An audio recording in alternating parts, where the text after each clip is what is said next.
Конец перемирия на Ближнем Востоке. Иран выпустил баллистические ракеты по Объединенным Арабским Эмиратам. Горит альтернативный нефтяной порт. Армия Израиля приведена в боевую готовность. Все решится в ближайшие часы. Стрельба у Белого дома. Прессу эвакуировали, а Трампа нет. Трамп уверен, цены на нефть снизятся, а вот рынки говорят обратное. Котировка Брента снова достигла практически $120 за баррель. Путин хочет 9-го, а Зеленский в ночь с 5 на 6. Будет ли перемирие в Украине? А пока дроны летят на Москву. Армения сделала выбор между Западом и Россией, уверен Макрон. А теперь об этом подробно и по делу. Это один день. Подпишитесь, поставьте лайк этому видео и оставьте свой комментарий. Заранее спасибо и начинаем.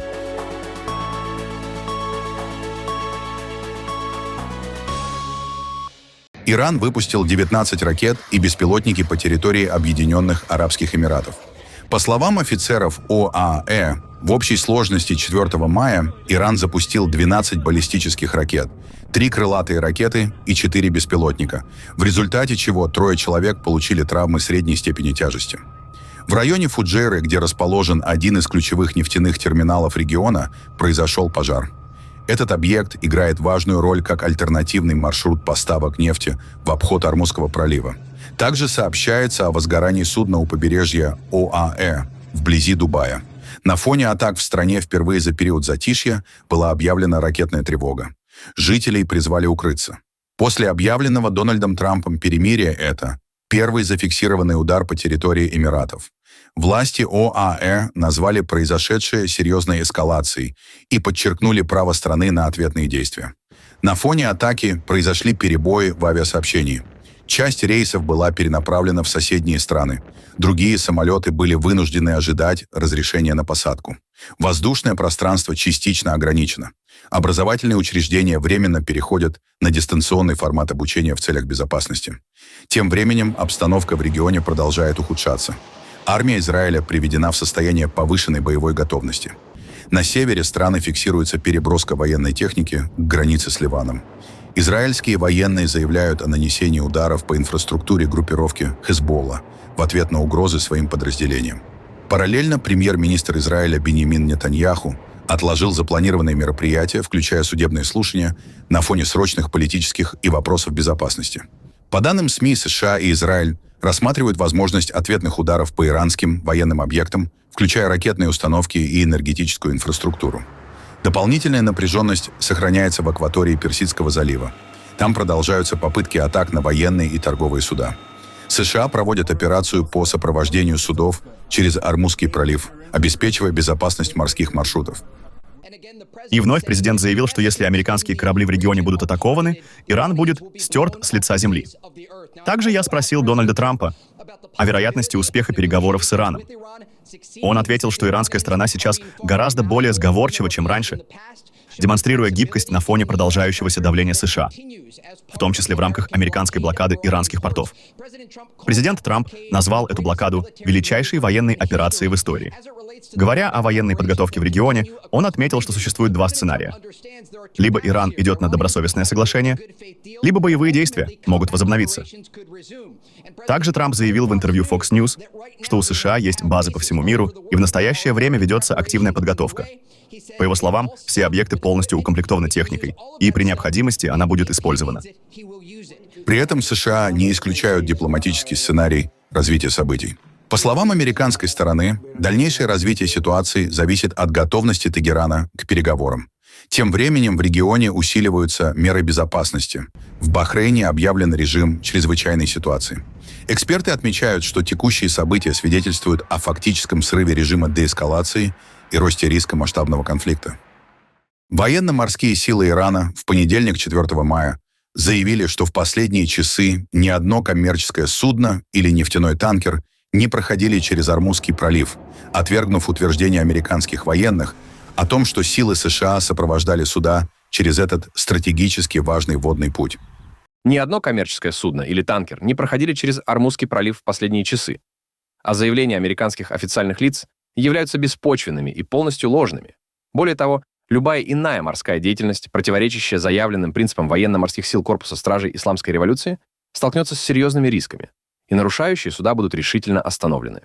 Эти комментарии последовали после того, как американские военные заявили, что прорвали иранскую блокаду на входе в Персидский залив. 2 ракетных эсминца военно-морских сил США вошли в регион, и как минимум 2 американских торговых судна прошли через Ормузский пролив. Позже президент США Дональд Трамп заявил, что американские военные уничтожили 7 небольших иранских катеров в Ормузском проливе.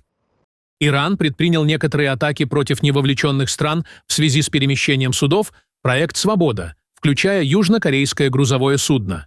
Возможно, пришло время Южной Корее присоединиться к миссии. Мы уничтожили 7 небольших лодок, или, как они их называют, быстрых лодок.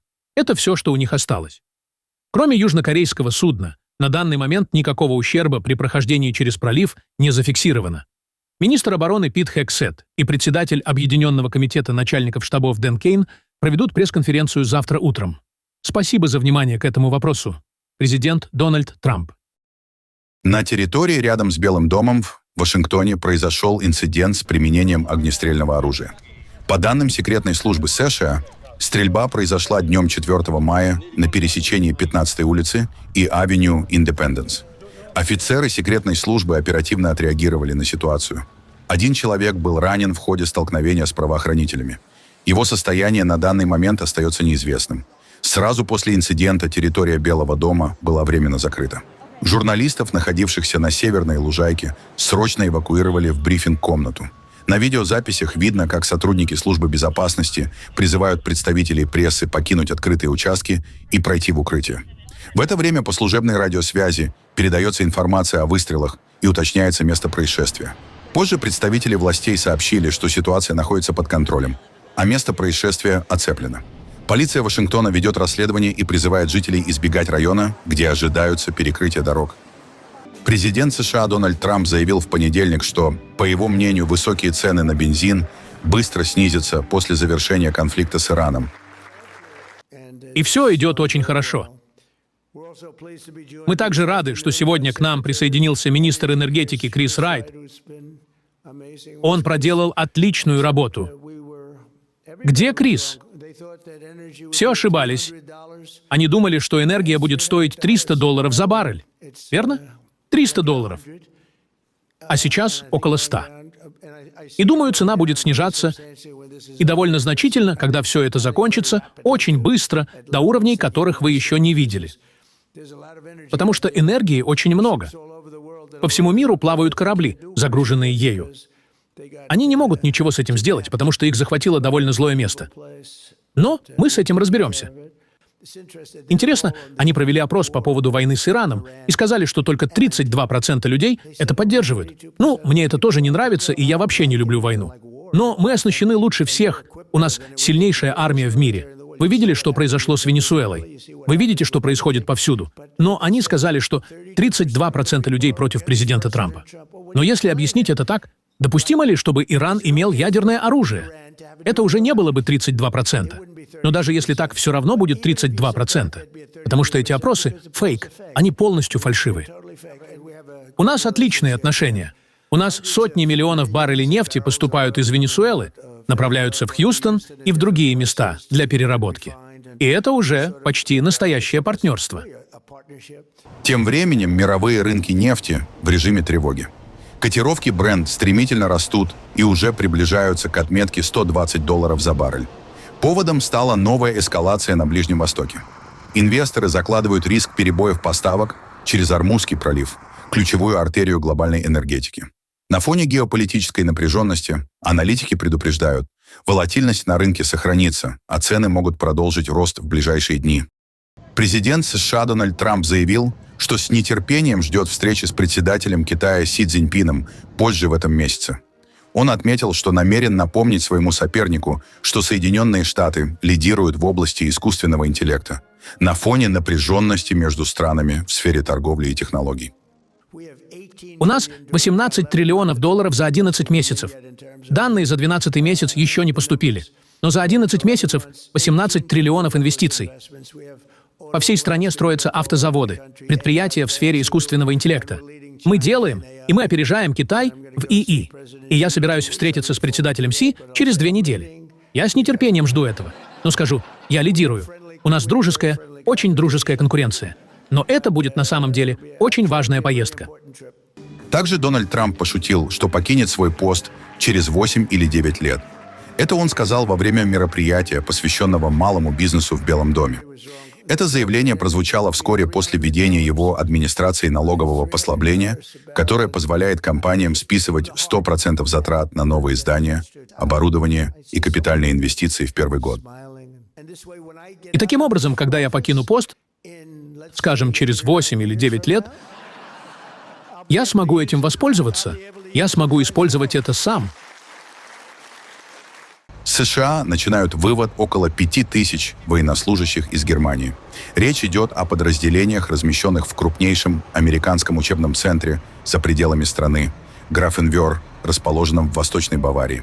Основной удар приходится по небольшому городу Фильсек, где дислоцировалась так называемая «Страйкер-бригада», механизированное соединение 5-го армейского корпуса США, оснащенное бронетранспортерами «Страйкер». Подразделение размещалось в так называемых «розовых казармах». По данным издания Bild, вывод войск осуществляется вместе с семьями военнослужащих. Это может серьезно ударить по местной экономике.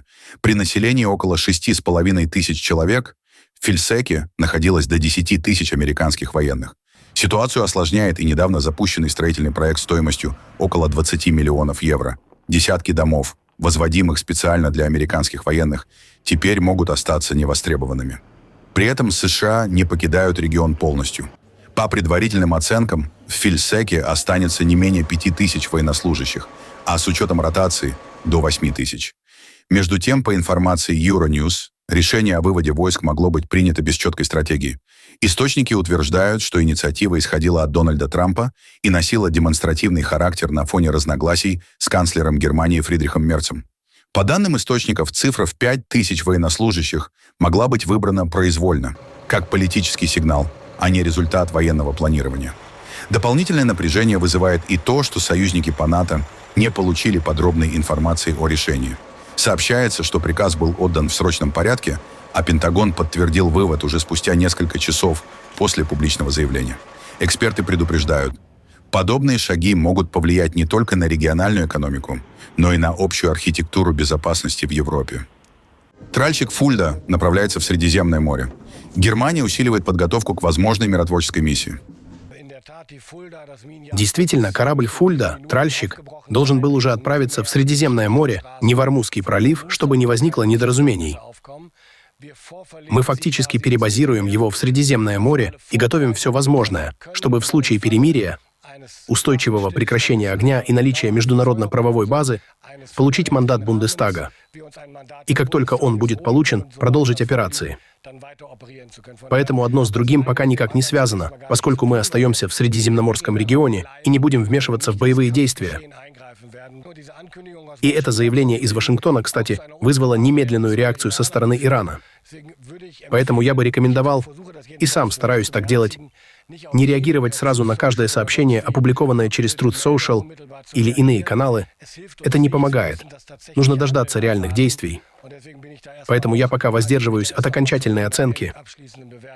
Также Берлин обеспокоен решениями США. Отказ от размещения ракет «Томагавк» и возможный вывод войск создают пробел в обороне НАТО. Я уже говорил об этом на выходных. Все нужно спокойно проанализировать. Это не стало неожиданностью, возможно, только по времени. Но еще в 2023 году я указывал, что европейцам в НАТО следует готовиться к тому, что США будут меньше участвовать в делах Европы, чтобы больше сосредоточиться на Индо-Тихоокеанском регионе. Это было очевидно для всех, кто хотел это услышать, что речь может идти о 5000 солдат. У нас пока нет официального подтверждения, когда и в каком объеме это произойдет. Но даже если это так, это не поставит под сомнение сдерживающую способность НАТО. В этом нет никаких сомнений. Что касается томагавков, крылатых ракет, это была договоренность между Джо Байденом и канцлером Олафом Шольцем как временное решение до тех пор, пока мы, европейцы, а это должно быть нашей главной целью, не разработаем собственные системы. Это должно было помочь закрыть этот пробел в возможностях. Если теперь это, возможно, не будет реализовано так, как мы ожидали, этот пробел возникает снова. Нам нужно понять, как его компенсировать. В то же время министр иностранных дел Германии Йохан Вадефуль выразил уверенность, что сокращение американских войск в Германии не приведет к ослаблению возможностей обычного сдерживания НАТО в Европе. Мы считаем, что НАТО — необходимы обычные средства глубокого удара в Европе. Планируемое размещение США задумывалось как временная мера. Из этого я делаю очевидный вывод. Во-первых, необходимо вести тесный диалог с Соединенными Штатами Америки, чтобы понять, какие решения уже окончательно приняты и какие у нас есть возможности реагировать. Во-вторых, мы должны воспринимать это как новый сигнал к более быстрому развитию и развертыванию собственных возможностей. Этого невозможно избежать. Пример Украины показывает, что военные возможности могут развиваться и становиться доступными гораздо быстрее, чем это происходило в Европе в последние десятилетия. И нам стоит взять это на вооружение. Поэтому у меня нет никаких опасений по поводу возможного снижения возможностей обычного сдерживания НАТО в Европе. Это в любом случае будет компенсировано тем или иным образом. Кремль в одностороннем порядке объявил о двухдневном прекращении огня в конфликте с Украиной в честь годовщины поражения нацистской Германии во Второй мировой войне. Об этом сообщили российские СМИ со ссылкой на Министерство обороны. Ну а сейчас срочное сообщение от Минобороны России. В соответствии с решением Верховного Главнокомандующего Вооруженными силами Российской Федерации 8 и 9 мая 2026 года объявляется перемирие в честь празднования победы советского народа в Великой Отечественной войне. Я цитирую далее. «Рассчитываем, что украинская сторона последует этому примеру». При этом президент Украины Владимир Зеленский назвал инициативу несерьезной и подчеркнул, что Киев не получил никаких официальных предложений. Американцы говорили с россиянами о том, что может произойти 9 мая. Будет ли прекращение огня или нет? С нами никто официально не связывался, никаких предложений официально не поступало. В конце концов, это война России против Украины, а получается, что США и Россия обсуждают прекращение огня. Какое именно прекращение огня? Важно, чтобы наша сторона знала, о чем идет речь. Однодневное прекращение огня, при этом до этого убивают наших людей, это, мягко говоря, несправедливо. Сегодня Мирефа, вчера Днепр. Погибшие, раненые, взрослые, дети. Извините, но после всего этого говорить. Давайте остановим ракетные и дроновые удары по украинским городам и общинам за день до парада. И устроим 24-часовое прекращение огня. Это несерьезно. А потом дать им возможность провести какой-то праздник. У нас нет праздников. Мы вынуждены извиняться из-за России, из-за их нападения. То есть мы даем им праздник, а на следующее утро после 9-го они снова будут нас убивать. Посмотрим, как все будет развиваться. При этом в заявлении Министерства обороны РФ говорится, что Россия нанесет массированный ракетный удар по центру Киева, если Украина атакует Москву в указанный период и не соблюдет режим прекращения огня. Вместе с тем, обратили внимание на заявление, сделанное главой киевского режима в Ереване на саммите Европейского политического сообщества, в котором содержатся угрозы нанесения удара по Москве именно 9 мая. Вооруженными силами Российской Федерации будут предприняты все необходимые меры для обеспечения безопасности праздничных мероприятий. В случае попыток киевского режима реализовать свои преступные планы с целью срыва празднования 81-й годовщины Победы, вооруженные силы Российской Федерации нанесут ответный массированный удар по центру Киева. Россия, несмотря на имеющиеся у нас возможности по гуманитарным соображениям от таких действий, ранее воздерживалась. Предупреждаем гражданское население Киева и сотрудников иностранных дипломатических представительств о необходимости своевременно покинуть город. Это были цитаты российского Минобороны. Напомним, ранее и сейчас Киев предложил режим прекращения огня не на один день. На сегодняшний день не было ни одного официального обращения к Украине относительно условий прекращения боевых действий, о котором заявляется в российских социальных сетях. Мы считаем, что человеческая жизнь является несравнимо большей ценностью, чем празднование какой-либо годовщины. В связи с этим объявляем режим тишины, начиная с 00:00 в ночь с 5 на 6 мая. За оставшееся до этого момента время реально обеспечить наступление тишины. Будем действовать зеркально, начиная с указанного момента. Пришло время российскому руководству делать реальные шаги для завершения их войны, если уж российское Министерство обороны считает, что не сможет провести парад в Москве без доброй воли Украины. В Москве усиливают меры безопасности. В центре города стало больше военных и техники. На улицах дополнительные проверки. Доступ к отдельным районам ограничен. На ключевых объектах дежурят усиленные наряды. В городе ощущается напряженная и настороженная атмосфера. Жители и гости чаще обращают внимание на меры контроля. А передвижение в центре стало более медленным и организованным. Тем временем в Подмосковье сообщают о падении беспилотников. В Ивантеевке после падения обломков дрона загорелся частный дом. В Щелково беспилотник сбили над жилыми домами. В небе был виден густой черный дым. И несмотря на все, в Москве продолжается подготовка к Параду Победы. На Красной площади военные репетируют марш, отрабатывают шаг и синхронность движений на фоне Кремль. С марта в России резко усилили меры безопасности вокруг Владимира Путина. На фоне опасений заговора и попытки переворота.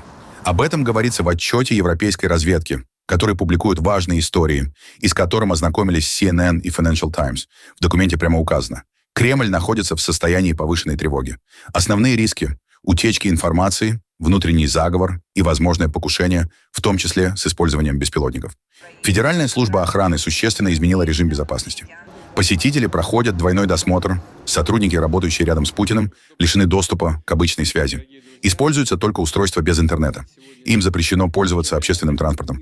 А в домах персонала, поваров, охраны, фотографов установлены системы наблюдения. Резко сокращены перемещения. Путин и его семья перестали посещать резиденции на Валдае и в Подмосковье. С начала года не зафиксировано ни одного визита на военные объекты. Значительную часть времени он проводит в защищенных бункерах, в том числе в Краснодарском крае. В Москве усиливаются меры безопасности. Фиксируется отключение связи. Вдоль Москвы-реки размещаются подразделения ФСО, используются кинологические группы для проверки территорий. Кроме того, ФСО контролирует и согласовывает публичную активность президента, включая медийные материалы. Отдельный блок отчета посвящен внутренним конфликтам. После убийства генерал-лейтенанта Фаниля Сарварова в декабре 2025 года между силовыми структурами произошел открытый спор. Начальник Генштаба Валерий Герасимов обвинил спецслужбы в неспособности предотвратить атаки, указав на страх и дезорганизацию в армии. Директор ФСБ Александр Бортников в ответ заявил о невозможности предотвратить такие угрозы системно и указал на отсутствие профильных подразделений в Минобороны. Глава Росгвардии Виктор Золотов подчеркнул, что его ресурсы не предназначены для защиты военных. Вмешаться пришлось самому Путину. После этого было принято решение расширить полномочия ФСО. Теперь под усиленной охраной находится не только сам Путин, но и 10 высокопоставленных генералов, включая первого заместителя начальника Генштаба Николая Богдановского, начальника ГРУ Игоря Костюкова и других ключевых военных. В отчете также упоминается Сергей Шойгу. Он сохраняет влияние в военном руководстве и рассматривается как потенциальный фактор дестабилизации.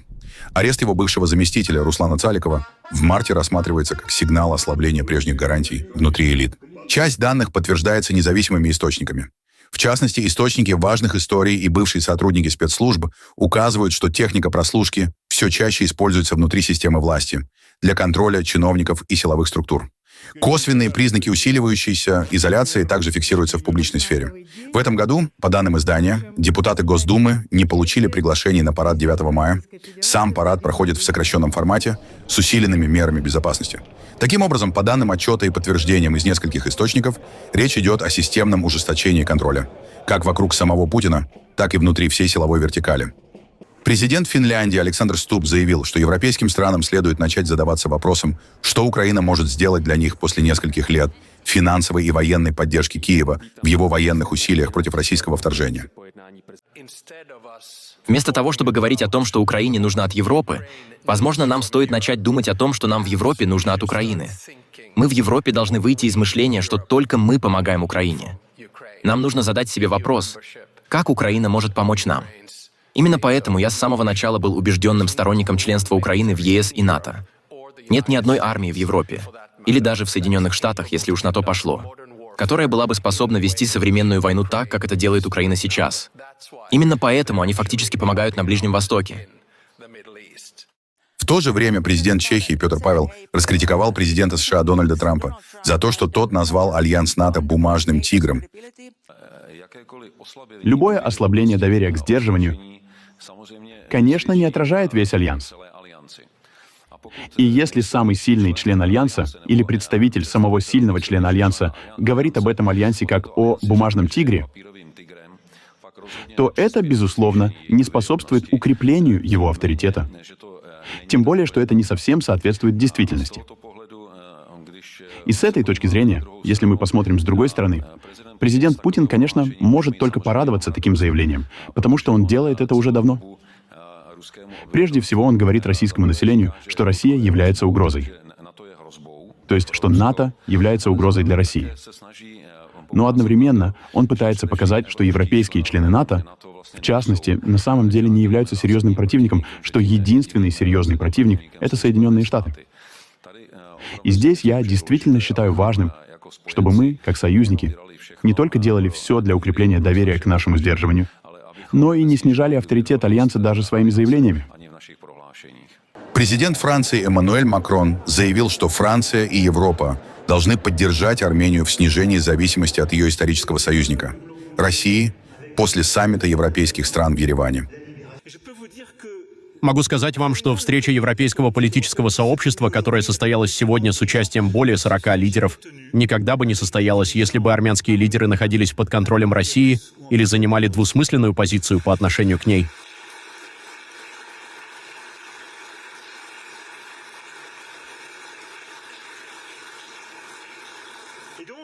Таким образом, Армения действительно сделала выбор, в некотором смысле, в пользу геополитического большинства, выйдя из этих ограничений и повернувшись к Европе.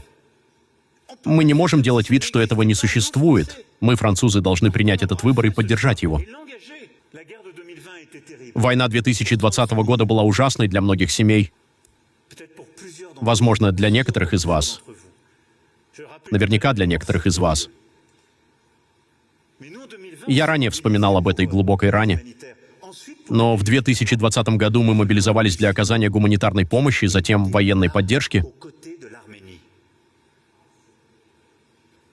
Однако давайте посмотрим правде в глаза. Кто был рядом с Арменией? Франция, насколько могла, но России там не было, уверяю вас. Так же, как ее нет рядом с Венесуэлой, когда у нее проблемы, или с Сирией, несмотря на исторические связи. Мы снова это увидели с Ираном или с малийским режимом, когда он сталкивается с террористами. Как вы можете видеть, из геополитического контекста лучше не слишком зависеть от России. Мы хотим участвовать в создании Армении 21 века, Армении, которая больше не зависит от России, а полностью поворачивается к Европе и находится в центре этого европейского политического сообщества. Армении, которая стремится к миру, устойчивой стабильности и процветанию, и строит все это самостоятельно, через выбранные партнерства и надежных союзников, таких как Франция.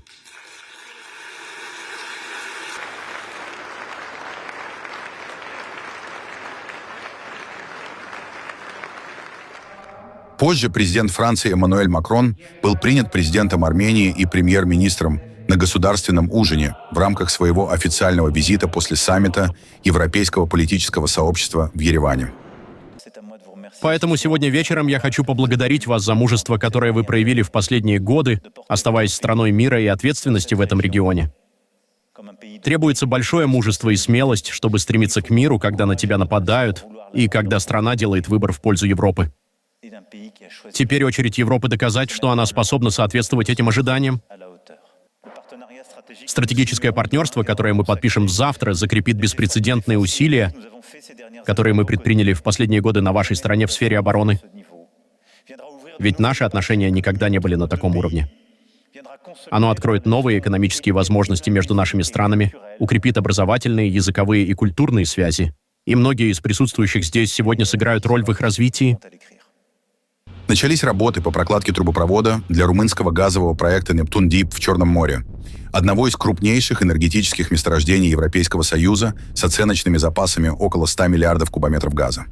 После запуска добычи в 2027 году проект удвоит производство газа в Румынии и, вероятно, превратит страну в экспортера газа на фоне отказа ЕС от российского топлива.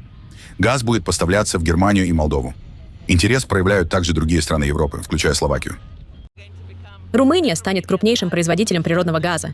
Это действительно изменит правила игры. Я искренне считаю, что это даст Румынии более значимую роль в Европейском Союзе. Именно такие крупные энергетические проекты способны на это. Мы управляем множеством различных рисков. Рисками выполнения, сервисными рисками, инфляционными рисками. Мы контролируем разные виды рисков, чтобы реализовать проект. Тот факт, что сегодня у нас уже есть добыча в Черном море, подтверждает, что мы способны обеспечить поставки газа и в рамках этого проекта. Проект реализуется совместно компанией ОМВ «Петром» и государственной румынской компанией «Ромгаз». 2 судна итальянской компании «Сайпем» проложат 160 километров трубопровода от морских скважин к суше, где активно строится газоизмерительная станция. Самое крупное судно прибудет позже и установит верхнюю часть платформы. Это огромные конструкции. Это вызывает у нас мурашки. Тех, кто любит проекты. Впечатляет масштаб стали, с которой мы работаем. Длина составляет 160 километров. И начало укладки показывает, что мы идем по графику реализации проекта.